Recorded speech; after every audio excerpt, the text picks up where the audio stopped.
Ahilyanagar live 24 ने व्यक्त केलेल्या अंदाजाप्रमाणे थोरात व विखे या दोन्ही कारखान्याच्या निवडणुका बिनविरोध झाल्या। मंत्री राधाकृष्ण विखे व ज्येष्ठ नेते बाळासाहेब थोरात यांनी सहकारात कुस्ती नाही हे पुन्हा एकदा दाखवून दिले। लोकसभा व त्यानंतर विधानसभा निवडणुकीत फिट्टमफाट झाल्यावर आता या दोन्ही नेत्यांनी आपापला सहकार शाबूत ठेवला। मात्र या सहमती एक्सप्रेस मध्ये नेमके काय समझोता झाले, कुणाचं राजकारण सेट झालं, एकमेकांना काय शब्द दिले गेले हे मात्र कोडच राहिलं। तुम्हा आम्हा पडलेल्या याच प्रश्नांची उत्तरे शोधण्याचा आमचा हा प्रयत्न। नमस्कार, मी अद्वैता आणि आपण पाहत आहात अहिल्यानगर लाईव्ह 24, नगरी राजकारणाचं परफेक्ट अनालिसिस। निवडणूक कोणतीही असो, नेत्यांपेक्षा कार्यकर्ते जास्त उत्साही दिसतात। सोशल मीडियाचा जमाना असल्याने कार्यकर्त्यांचे बौद्धिक विश्लेषण मोबाईलवर अनेकदा बहरताना दिसतात।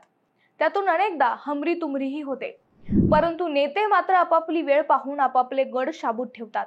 कधी थेट सामना करतात तर कधी थेट हातात हात घेतात। नेत्यांची दुभंगलेली मने अनेकदा सांधतात, मात्र कार्यकर्ते एकमेकांच्या जीवावर उठतात आणि जन्मभर दुश्मनी करू बसतात। राजकारणात कुणीच कुणाचा कायमचा मित्र किंवा कुणीच कुणाचा कायमचा शत्रू नसतो, परंतु कार्यकर्त्यांच्या हे अनेकदा अंगवळणी पडत नाही। नेते जशी श्रद्धा आणि सबुरी ठेवतात तशी कार्यकर्त्यांकडे नसते। आता कालचेच उदाहरण घ्या ना। लोकसभा व त्यानंतरची विधानसभा निवडणूक पाहिली तर थोरात विखे हा वाद विकोपाला गेलेला दिसला। एकमेकांनी एकमेकांची पार जिरवली। त्यामुळे आता साखर कारखाना निवडणुकीतही हे दोन्ही नेते द्वेषाने लढतील असा सर्वांचाच अंदाज होता। मात्र या दोन्ही नेत्यांचा इतिहास पाहता सर्वात अगोदर अहिल्यानगर लाईव्ह 24 ने या दोन्ही निवडणुका बिनविरोध होतील असे भाकीत केले होते। झालंही तसंच। या दोन्ही नेत्यांनी सहकारात कुस्ती केली नाही।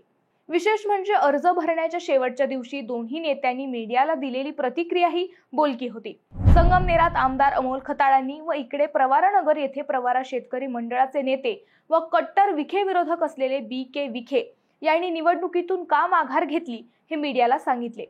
मात्र या दोन्ही नेत्यांनी निवडणुकीतून माघार घ्यायला सांगितलेले कारण न पटणारे होते। वास्तविक मंत्री विखे व ज्येष्ठ नेते बाळासाहेब थोरात यांनी कोपरगावतील काळे कोल्हेंचा कित्ता गिरवला।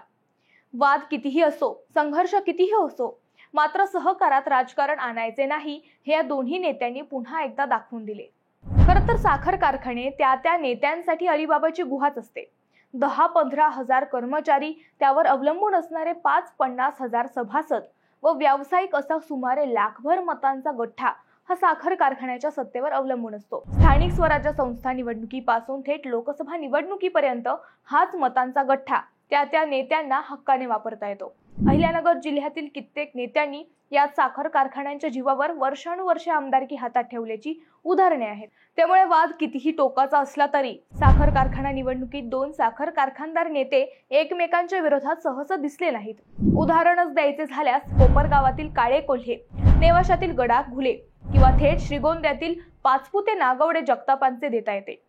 हे नेते इतर निवडणुकात एकमेकांविरोधात लढले, मात्र सहकारात त्यांनी आपापले कारखाने शाबूत ठेवले।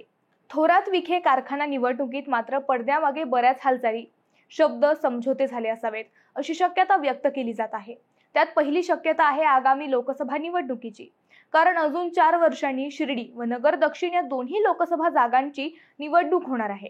त्यात शिर्डी मतदारसंघ खुला होऊन तेथून युवा नेते डॉक्टर सुजय विखे उभे राहण्याची शक्यता व्यक्त केली जात आहे। सुजय विखेंना पुन्हा खासदार करण्याची व्यूहरचना या सहमतीच्या राजकारणात झाली असेल का असा प्रश्न या निमित्ताने पुढे आला आहे।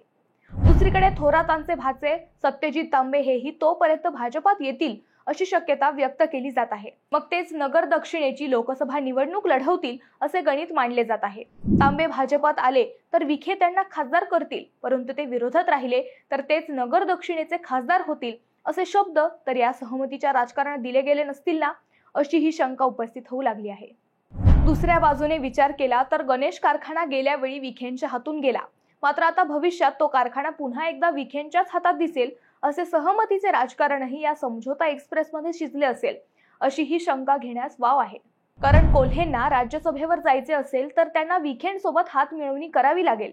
त्यामुळे गणेश कारखान्याच्या आगामी निवडणुकीत कोल्हे व थोरात हे दोघेही विखेंना विरोध करणार नाहीत अशी शक्यताही व्यक्त केली जात आहे। एकंदर या सहमती एक्सप्रेसच्या पडद्याआडून येत्या काळात जिल्ह्यातील राजकारण बरेच फिरलेले दिसेल असे राजकीय विश्लेषकांना वाटते। विखे थोरात या सहमती एक्सप्रेस मध्ये नेमकी कशाची हातमिळवणी झाली असेल असे तुम्हाला वाटते? तुमचं उत्तर आम्हाला कमेंट करून नक्की कळवा। शिवाय व्हिडिओ आवडला असेल तर चॅनलला सबस्क्राईब करून व्हिडिओला लाईक करायला विसरू नका. पुन्हा भेटू नव्या विषयावर. तोपर्यंत धन्यवाद.